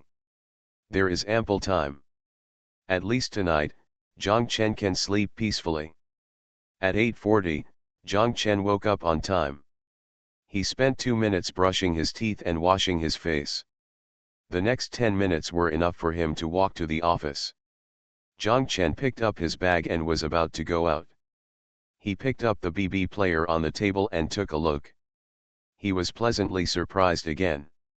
He saw vague words appearing on the screen. Zhang Chen understood that it must be the water vapor inside that gradually evaporated. BB machine is recovering. It doesn't matter if it is soaked in water like this. It seems that this Motorola is really trustworthy. Zhang Chen put the BB camera into his waist and walked out of the room. When he saw Xiaolin going out, Zhang Chen and Xiaolin said, "Thank you." Xiaolin was stunned for a moment, not knowing what he was thanking. Zhang Chen pointed to the clothes hanging on the iron rack outside the corridor. Xiaolin muttered. Zhang Chen didn't understand, but he knew that he meant that I didn't wash them. It was Kejin who washed it? Zhang Chen suddenly thought that Xiaolin had no idea who he was talking to, but when he talked to Kejin and the others, his speech became clearer. He was in a daze last night and could hear him clearly. When I talked to Kejin in the corridor, this was not the first time this happened. What happened to your motorcycle? Xiaolin asked Zhang Chen, and Zhang Chen smiled and said, it's okay, park well in the parking lot now. Zhang Chen put his arm around Xiaolin's shoulders and went downstairs, asking quietly, how are you, Lindsay, have you touched Kejin's hand? Xiaolin's face suddenly turned red. He didn't say yes or no, he was anxious to get rid of Zhang Chen. Zhang Chen refused to let him go and continued, if you touch me, I will invite you to karaoke. Real? Real? Then, let's go tonight. Zhang Chen laughed loudly, so you have already touched it? Xiaolin blushed and nodded, struggled to break away from Zhang Chen, and ran away. Zhang Chen shouted at his back, what time has the appointment been? Let me know in the afternoon. Xiaolin waved his hand. Zhang Chen walked to the door of the office. The sun had already heated the door. Zhang Chen opened the door, took off the BB player from his waist, and placed it where he could see it from his seat at the door, with his back to the sky and basking in the sun. After a while, Xiao Wu and Lu Ligan came. Lu Ligan looked at the BB camera on the ground at the door and shouted, I don't want the video recorder anymore, and I don't want the BB camera either. Fell into the water, Zhang Chen said angrily. Then use a hair dryer, just blow it off. Where can I find a hair dryer here? In the room upstairs. You, Mr. Zhang, are in Wanghai Tower and can't borrow a hair dryer? Half-brain, if you dry yourself like this, won't it explode? Zhang Chen thought that Lu Ligan's words made sense, and quickly walked to the door, picked up the BB machine, and looked at it again. For a while, the BB machine was all hot when it was held in the phone. He turned it over and looked at it. The screen has actually recovered. In Haikan at the end of May, the sun is really too strong. We just went to see the construction site on Longkan South Road. Damn, it's just 4 words. It's changing with each passing day. By the way, how are you doing here? Lu Ligan asked. I have some ideas, I have to keep thinking about it. Don't worry, don't miss the trip. In this way, I will report the progress of the project to you every day. No, I don't want to hear this. Damn it, when will I be unable to catch up? Zhang Chen scolded, you should go buy some breakfast for me. I haven't eaten breakfast. Lu Li stood at attention with a snap and saluted, yes, because you are a great designer, you can come here without breakfast every day, and I will give it to you every day. Lu Ligan turned around and went out after saying that. Xiao Wu smiled on the side, Brother Chen, there is an extra horseboy. Young man, You just can't speak. Lu Lipol pointed at Xiao Wu with his finger as he walked. This is a great emotion created by fighting together, do you understand? Alas, I guess you don't understand either. How would you in the underworld know these? Zhang Chen laughed and scolded, my great emotion brought my motorcycle back yesterday. Can you do it? Lu Ligan was stunned for a moment, then waved his hand and walked out of the door. At almost 9 o'clock in the evening, Zhang Chen went to the nightclub on the 4th floor of the hotel. In the afternoon, Xiaolin came and told Zhang Chen that Kejin and the others would get off work at 9 o'clock in the evening. They wanted to go to the nightclub in Wanghailu. Zhang Chen agreed to let her. They went directly after get off work. Zhang Chen arrived at the 4th floor. The greeters and waiters here all knew Zhang Chen and took Zhang Chen to the reserved box. Zhang Chen saw that there were only 2 microphones in the box and asked the young master if he could go there again. Find one, the young master went out, and after a while he took back a microphone and plugged it into the remaining jack in front of the amplifier. It was only 5 minutes past 9 o'clock when Xiaolin came with Kejin and the others. When the young master saw Kejin and the others coming in, he was stunned for a moment and asked, "Are you coming to sing?" "Yes, Brother Zhang asked us to sing," Kejin said to the young master with a proud look like it's not possible. Zhang Chen asked them what they wanted, red wine or beer. The 3 of them wanted nothing but Sprite and Coke. Zhang Chen asked the young master to bring in a fruit platter. Xiaolin and Kejin, as soon as they entered the box, ran to the song ordering station, called the young master over, and asked him to teach them how to order songs. The 3 of them ordered a long list of songs in one breath, and there was no one at all. Thinking of turning around and asking Zhang Chen what song he wanted to sing, Zhang Chen felt that he was redundant here now. After Zhang Chen heard them sing 2 songs, he stood up and said to Xiaolin, "I have to go down first because I have something to do. You can order whatever you want to eat later and I will buy the order." The prelude of the next song had already sounded, and Xiaolin couldn't wait to get ready to sing. He hurriedly said to Zhang Chen, "Okay, you can leave quickly." Zhang Chen felt as if he had been kicked out. Kejin saw Zhang Chen going out and asked Xiaolin, "What was Brother Zhang doing?" "Just leave it alone," Xiaolin said, and Kejin just left it alone. In our Asia, the mountains are like high heads / in our Asia, the rivers are like streams of hot blood / in our Asia, the trees are all rooted to the roots / in our Asia, the clouds are also holding hands / the wilderness is wrapped with jade belts, and the fields are weaving colorful silk / the Asian wind suddenly arises, and the Asian wind is majestic, the sky-shattering roar. Zhang Chen walked to the corridor and couldn't help but laugh. He thought that these 3 people were really holding themselves back.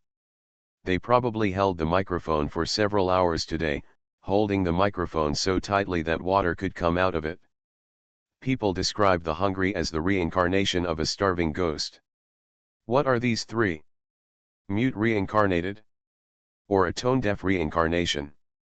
Zhang Chen arrived at the cashier and told the cashier that I had to leave first. If they want to eat or drink in my private room, they can ask the young master to bring it in. I will come and settle the bill tomorrow morning. The cashier said, "Yes, Mr. Zhang." Zhang Chen arrived downstairs and met Ji Unqiang in the parking lot. The 2 walked to the flower bed and sat down. They took out the cigarettes in their pockets almost at the same time. Ji Unqiang looked at the cigarettes in Zhang Chen's hand and smiled. He said with a smile, "If you feel better, I'll slap you." He stuffed his cigarette back into his pocket and took the cigarette from Zhang Chen's hand. "Are the people under Brother Zhang still causing trouble for you?" Zhang Chen asked. "I stopped looking for them. We became friends. Now, they sometimes help me with business." "That's good." Zhang Chen nodded. "It seems that Brother Zhang is not a bad person, and he is quite trustworthy. That's not because of you and Xiao Wu." "Brother Zhang Chen, thank you. Is there anything to be grateful for? We are all friends and we should help each other." Ji Unqiang lowered his head. "It's a pity that I don't have anything that can help you." Don't talk about this. By the way, Jianqiang, I'm usually in the office at night. If you have time, you can come and sit here. Jianqiang said yes. Jiang Chen was worried that he would think too much, so he told him, the poles are not even there. Jianqiang shook his head and said it was okay. I have met Brother Zanza several times. We are fine now, but it was just a moment of anger. You are listening to novels at Bless Up channel. Wish you happiness and luck. Please subscribe to receive new novels. How do you feel about this novel? Please like and leave a comment. The Pentium Era, South to North. Author, Mei Niang. Chapter 229. After confirming the general direction, Jiang Chen will then consider what materials to use. The lease period is 20 years. Leaving aside the construction period, this building has a full lifespan of more than 10 years. Even counting from today, there is no 20 years have passed, and there are still 19 years and a few days left. It is impossible to build a permanent building. The investment is too high, but it is not feasible if it is too simple. After all, it has 4 floors. We also have to take into account the climatic conditions of Haikan. The annual typhoons cause great damage. Jiang Chen thought over and over again and finally decided to use a combination of concrete frame structure and steel structure. At that time, the construction capacity of domestic steel structure buildings was very poor, and there were not many successful cases of large-scale steel structure buildings. Most of the steel structure buildings were still in use. Stay at the level of bridge construction and construction of 1 or 2-story factory buildings and warehouses. Especially for the exterior walls of buildings, there were relatively few options to choose from at the time, either paint, wall tiles, or glass curtain walls. The idea of glass curtain walls was first rejected by Jiang Chen. Imported curtain walls were not expensive, but they were not up to standard. It couldn't achieve what Jiang Chen wanted, the kind of restrained yet sparkling effect. Jiang Chen went to the building materials market again and again, but came back disappointed every time. Although he had not been there for several months, many new materials appeared in the building materials market, but for these materials, Xiao basically followed what Jiang Chen told him first. I had brought him samples, so in Jiang Chen's opinion, they were no longer fresh. Lu Ligan really brought him breakfast every morning and reported to him the progress of Lonkan South Road. When he passed the South Bridge every day, he must go there to take a look, either in the morning or in the evening, no matter how late it was. He also insisted. When he turned a corner at Nandakiao and saw the bright lights on the construction site, Lu Ligan's heart rejoiced, as if the road they were building belonged to him. But yes, their Chinatown depends entirely on the progress of Lonkan South Road. Lonkan South Road is their lifeblood. It is not an exaggeration to say that this road belongs to them. Jiang Chen was annoyed by Lu Ligan. He said, please don't tell me this, okay? Then I will come to bring you breakfast every day. I won't mention Lonkan South Road. Is that okay? I don't want breakfast either. Thank you for coming so early in the morning. Don't show up here, Jiang Chen scolded. Then if I come at night, can I say Lonkan South Road? Lu Ligan insisted. Jiang Chen didn't know whether to laugh or cry. Okay, whether you like to talk or not, love will come or not.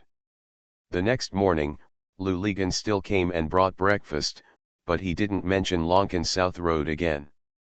Binya Village's pickled noodles and rice dumplings with braised eggs are quite good.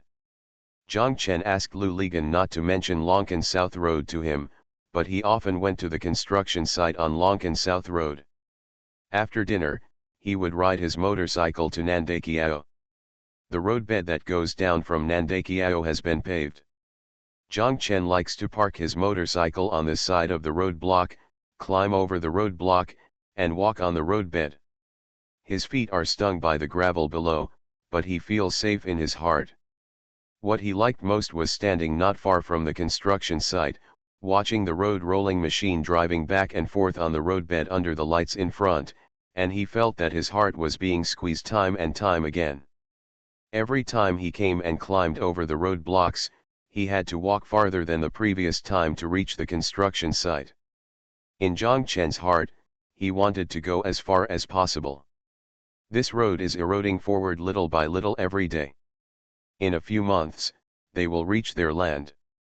At that time, standing at the gate of Mr. Xie's factory and looking forward, what he sees is different. Scene. Zhang Chen likes the word nibbling very much. Others think nibbling is very slow. Zhang Chen knows that nibbling is actually very fast.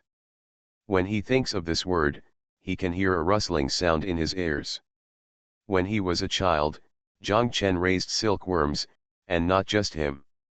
At that time, almost all the students in the school raised silkworms. Not only in their school, but also in the other two schools in Yongcheng, everyone also raised silkworms. Outside Yongcheng town, there is a silkworm breeding farm.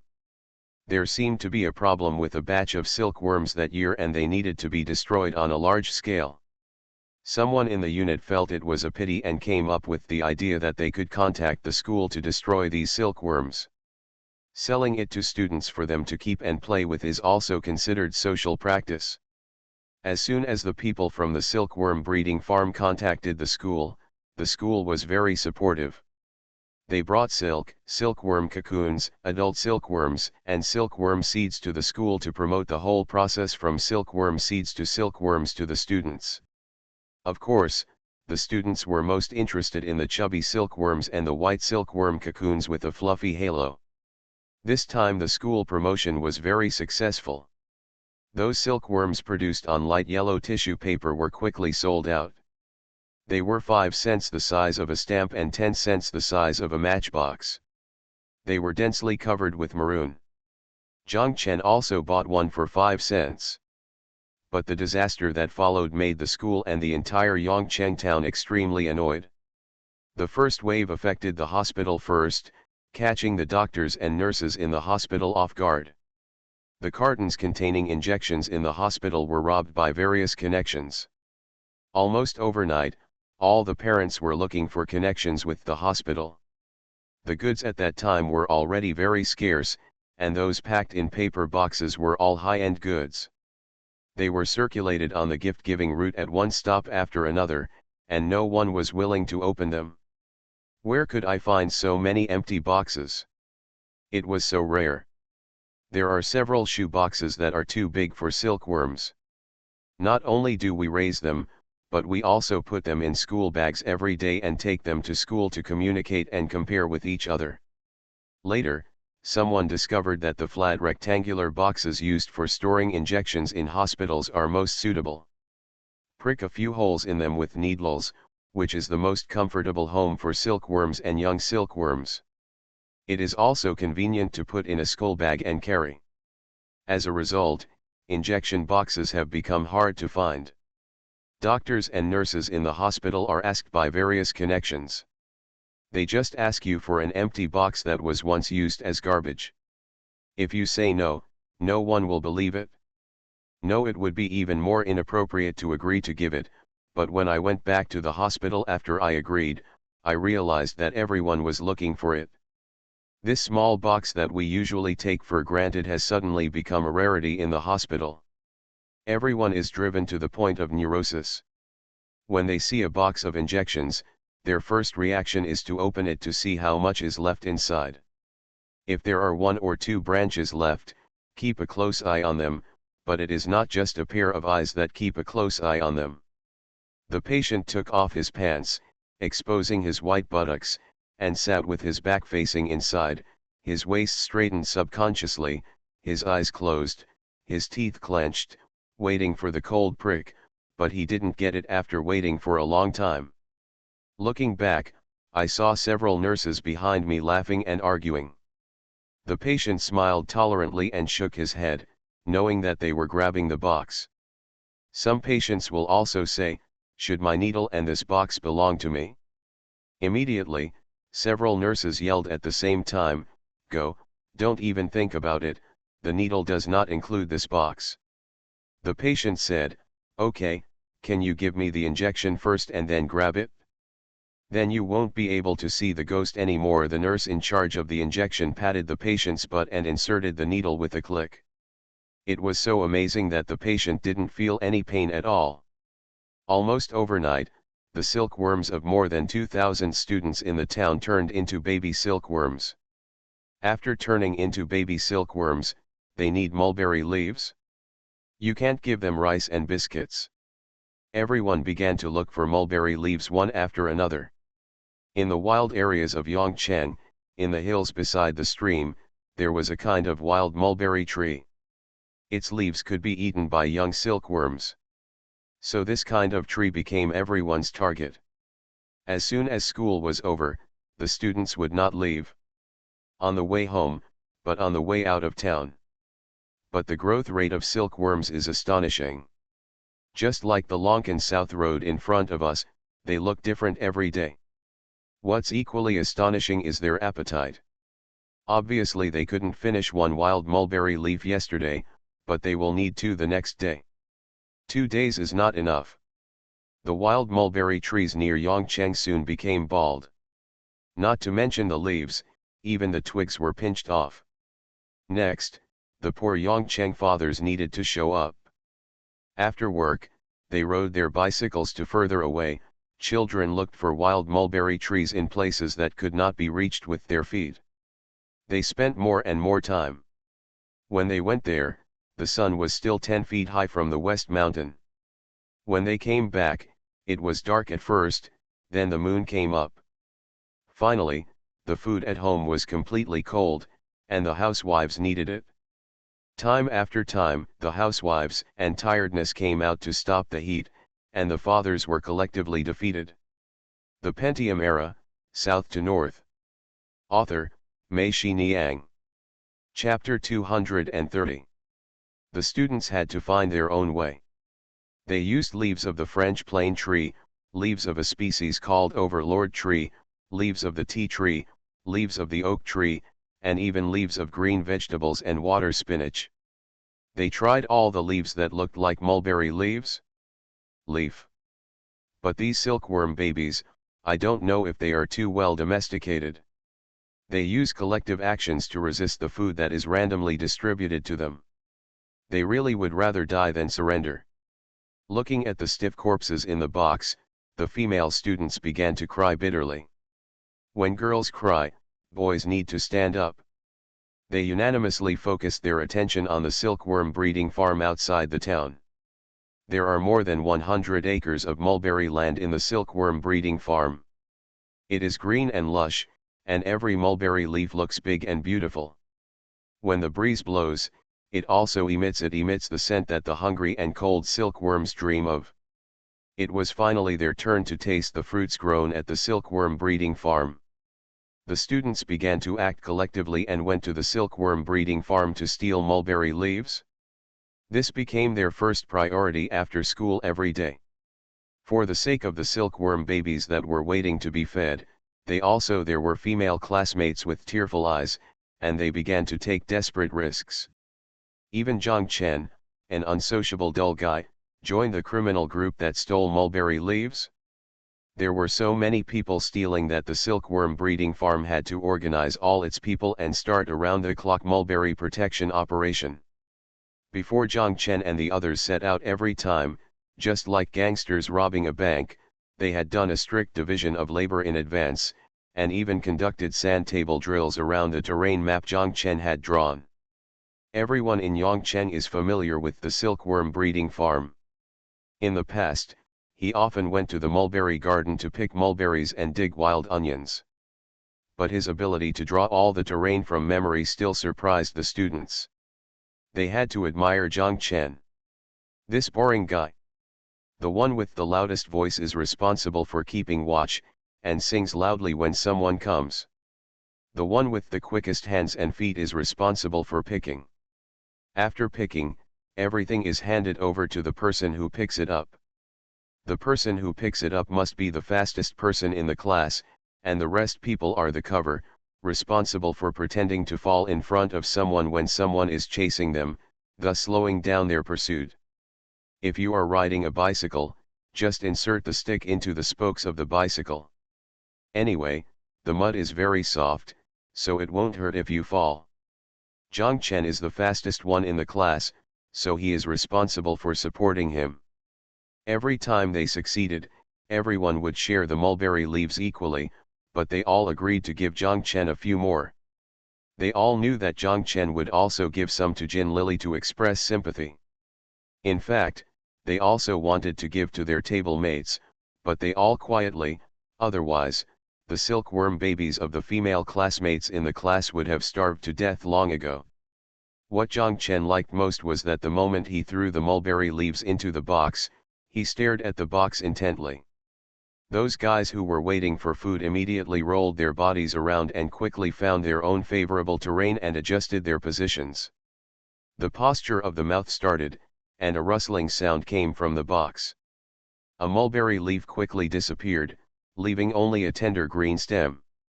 They crawled slowly in the box, raising their heads from time to time. It could be seen that they were not full yet and were still looking for more mulberry leaves. Zhang Chen did not dare to give them more. He wanted to keep them for them. You must know that mulberry leaves are getting harder and harder to steal. Zhang Chen has never been caught once, but someone in the school was caught. If he was caught, the silkworm breeding farm couldn't do anything. The police station wouldn't care about the child picking a few mulberry leaves, so he had to call to inform him. The school was very serious at the beginning. The principal and the head teacher personally ran over to pick up the students, apologized to the silkworm breeding farm, and asked the students to write an inspection when they came back. Once was not enough to write twice. After he finished writing, he was asked to go to the class and read it by himself. Just read it.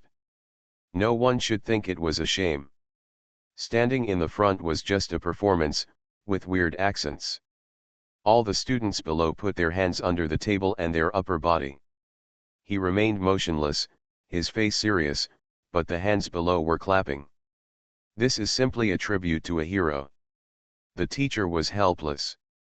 In the end, she laughed to herself when she listened to the confession. From the great situation in the country, the prosperity of all walks of life, and the vigorous development of the reform cause, to her own psychology and heinous crimes, which were simply darker than a murderer, it was nothing. And what? I just picked a few leaves, right? Later, more and more people were arrested. These children did not seem to be afraid of being arrested. They did not run away when people came. They stood in the office of the silkworm breeding farm and listened to the farm director's lectures with their heads lowered. The chief himself was at a loss for words, so he had no choice but to let them go. They walked out of the building of the silkworm breeding farm, went outside, turned around and stole again. After all, they couldn't go back empty-handed. This was a humming robbery. The director of the silkworm breeding farm was so angry that he called the principal of the middle school in the town and bombarded him. What kind of humming school did you teach and what kind of bad students did you teach? The principal was stunned by the scolding. After being stunned, he also got angry. He cursed, "Don't bother me. Eat the shit you pooped out yourself. You. Why should I come to wipe your butt? Those children are out of control. The school gate is not my students. If you have the guts, you can hit them if you want, and kill them if you want. I do not care." What happened to the principal? What's wrong with the teacher? Damn it, teachers are human beings too, and they will scold you. That's right, I'm scolding you. I'm smarter than you. Do you believe it or not? I've been scolding you for 3 hours. The curse words are not the same. They have been used in ancient and modern times, both at home and abroad. Which one do you want? The female principal of Yingchun Primary School is very gentle. She said on the phone, "Oh, I know about this matter. However, if we want to solve it, we must solve it from the source. Do you think it is right or not? You just know how to sell silkworms, can't we also sell mulberry leaves? If you have mulberry leaves for sale, why would students pick them from the trees, right? The farm director said, if we sell our own silkworms, what will we eat? Haha, it's so funny. When you sell silkworms, don't you know that silkworms need to eat mulberry leaves? What kind of professionals are you? The principal said and hung up the phone. The field director took the phone and stood there stunned for a long time. He asked someone to call the person who had come up with the idea to sell silkworms and scolded him. The person murmured in grievance, well, didn't you still praise me then? Roll, roll, roll, then was then, now is now, get out. The man had already left, and the director called him to stop him again. Come back, come back. Don't you have many ideas? Do you have any more ideas now? Idea, I do have an idea. His idea was to conduct a large-scale picking at the silkworm breeding farm, prepare mulberry leaves for a week, and spray the entire mulberry garden with pesticide that afternoon. How about putting a notice around and telling them that these mulberry leaves have been filled with potion? Someone asked the farm director, who thought for a moment and shook his head, no, otherwise this matter cannot be solved. We have to spray medicine here again and again, and our own silkworms will also run out of food. As a result, just as the silkworms in Yongcheng were overrun in the first place, all of them died in 2 or 3 days. Every child seen on the streets of Yongcheng during those 2 days had a sad face. The female principal of Yingchun Primary School called the director of the silkworm breeding farm and yelled, "Are you still human? Beasts! Murderers!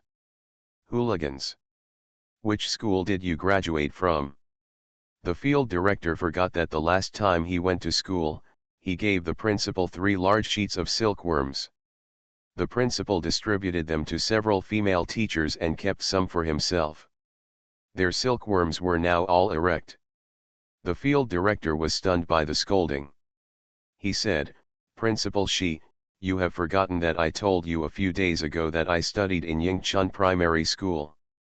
Zhang Chen looked at the road rolling machine in front of him, crunching on the roadbed, and said in his heart, "Nibbling, nibbling quickly, nibbling to our door, I will treat you all to eat grilled squid." Zhang Chen returned to the office, sat there, and took out a pen and paper as usual. He drew a straight line on the paper aimlessly with the pen, and then drew a second and third line. When he was drawing the 4th line, Zhang Chen's eyes suddenly lit up. Yes. He sat up straight, took a new piece of paper, and started drawing on it. He had already thought of using corrugated aluminum plates to make the exterior walls of buildings. Many people use this kind of plate to bend it to make gas and steam pipes. Some people also use them to make the exterior walls of factories, but they are vertical. Zhang Chen decided to make them horizontal, layer by layer, like fine water.